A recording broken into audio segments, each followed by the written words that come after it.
Assalamu alaikum everyone. Hope you all are doing good and are well as well.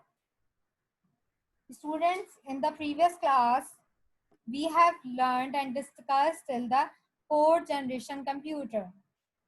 Now in chapter number 2, in today's class, we are going to start with the fifth generation computer. And in today's class, we are going to end this topic.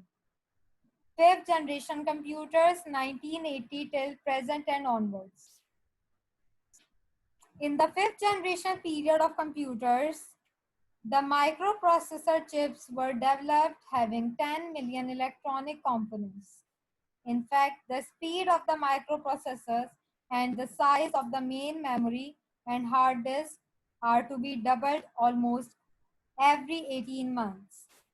This ultimately resulted in the availability of very powerful and compact computers at cheaper rates. Portable notebook computers is an example of a fifth generation computer. Alright, बेटा अब जब हमने last classes में first, second, third and fourth in fourth generation computers के बारे में पढ़ा था, अब हम पढ़ेंगे बेटा फिफ्थ जनरेशन कंप्यूटर्स कौन से होते हैं और कब यूज करते हैं हम उन्हें और उनके फीचर्स क्या होते हैं।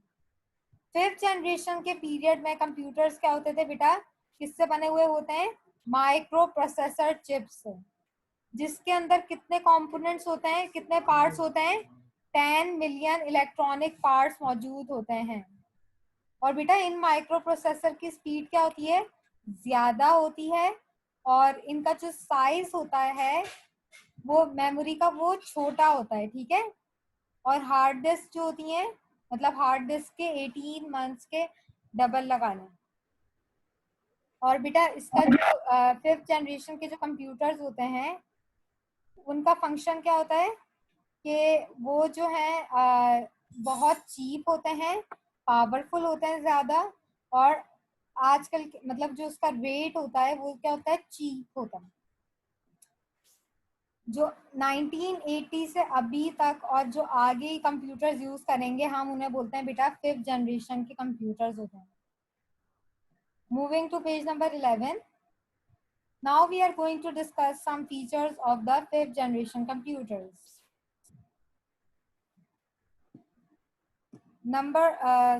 The features of the fifth generation computers are given as below. Okay, following 8 are the features of the fifth generation computers. Number 1, portable PCs are much more smaller and handy than the PCs of the fourth generation, allowing users to use computing facility even while traveling. बेटा portable personal computer, PC की full form क्या होती है, personal computers, वो जो होते हैं छोटे होते हैं और हम उन्हें इजीली अपने हैंड्स में कैरी कर सकते हैं, जबकि फोर्थ जनरेशन के कंप्यूटर्स क्या होते थे बेटा, वो थोड़े से बड़े होते हैं।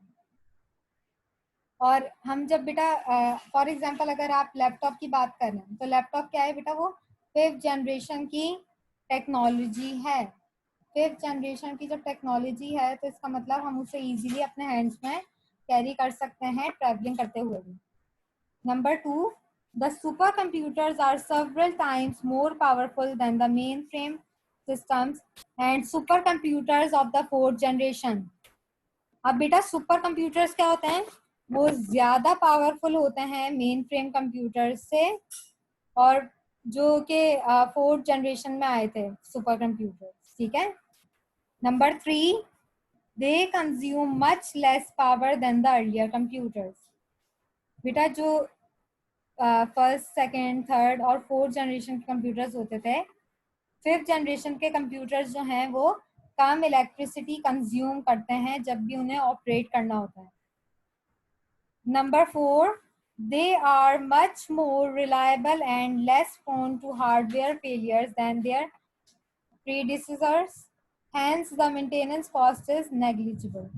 बेटा ये जो होता है बहुत रिलायबल होता है, मतलब इजी टू यूज होते हैं, ये हम इन्हें इजीली यूज कर सकते हैं, और इसमें जो हार्डवेयर का फेलियर होता है वो क्या होता है, कम होता है, मतलब इसका जो हार्डवेयर होता है वो जो है कम फेल होता है, मतलब ज्यादा जल्दी से फेल नहीं होता है। और इसकी जो बेटा कॉस्ट होती है मेंटेनेंस की, अगर इसको मेंटेन किया जाए उसकी जो कॉस्ट होती है वो क्या होती है, ना होने के बराबर होती है, मतलब इसकी मेंटेनेंस कॉस्ट भी बहुत कम होती है। Number 5, they have faster and larger primary memory and secondary storage devices as compared to the earlier computers. बेटा इनकी जो प्राइमरी मेमोरी होती है और सेकेंडरी मेमोरी होती है वो क्या होती है, ज्यादा होती है, और स्पीड जो होती है उनकी तेज होती है, मतलब फास्ट होती है और ज्यादा होती है उसकी memory. Number 6, they are totally general purpose machines. ये जो होते हैं ये जो कंप्यूटर्स होते हैं 5th जनरेशन के, वो टोटली किस पर्पस के लिए होते हैं, जनरल पर्पस के लिए हम उसे यूज करते हैं। Number 7, these computers use high level programming languages. बेटा 5th जनरेशन के जो कंप्यूटर्स होते हैं वो कौन सी लैंग्वेज के प्रोग्राम पे यूज करते हैं, हाई लेवल लैंग्वेज जो है वो अंडरस्टैंड करते हैं। Number 8, newer and more powerful applications, including multimedia applications, make the systems more useful in every walk of life. बेटा न्यू और जो भी पावरफुल एप्लीकेशंस होती हैं, चाहे वो मल्टीमीडिया प्रेजेंटेशंस हो, मल्टीमीडिया एप्लीकेशंस हो, ठीक है, ये कहाँ यूज होती हैं बेटा, हम 5th जनरेशन के कंप्यूटर्स में इन्हें यूज कर सकते हैं। Now coming to the dreams of scientists, to give mankind a machine behaving almost like human being in sense of talking, seeing, hearing, and utilizing human language. This drastic and tremendous change is definitely going to take some time to prove its successful existence.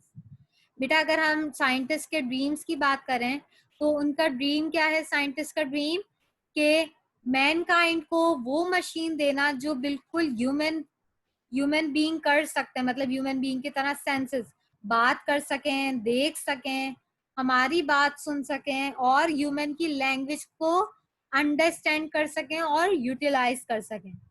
ये किनका dream था बेटा, scientist का। अब जैसे जैसे बेटा ये जनरेशन ऑफ कंप्यूटर्स आए हैं, ये इसी वजह से आए हैं क्योंकि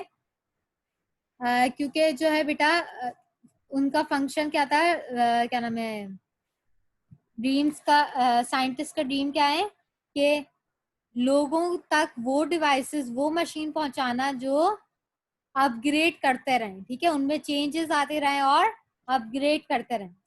So students, I hope chapter number 2 is clear to you all, and we have already discussed and winded up this class. I hope everything is clear to you all. Thank you.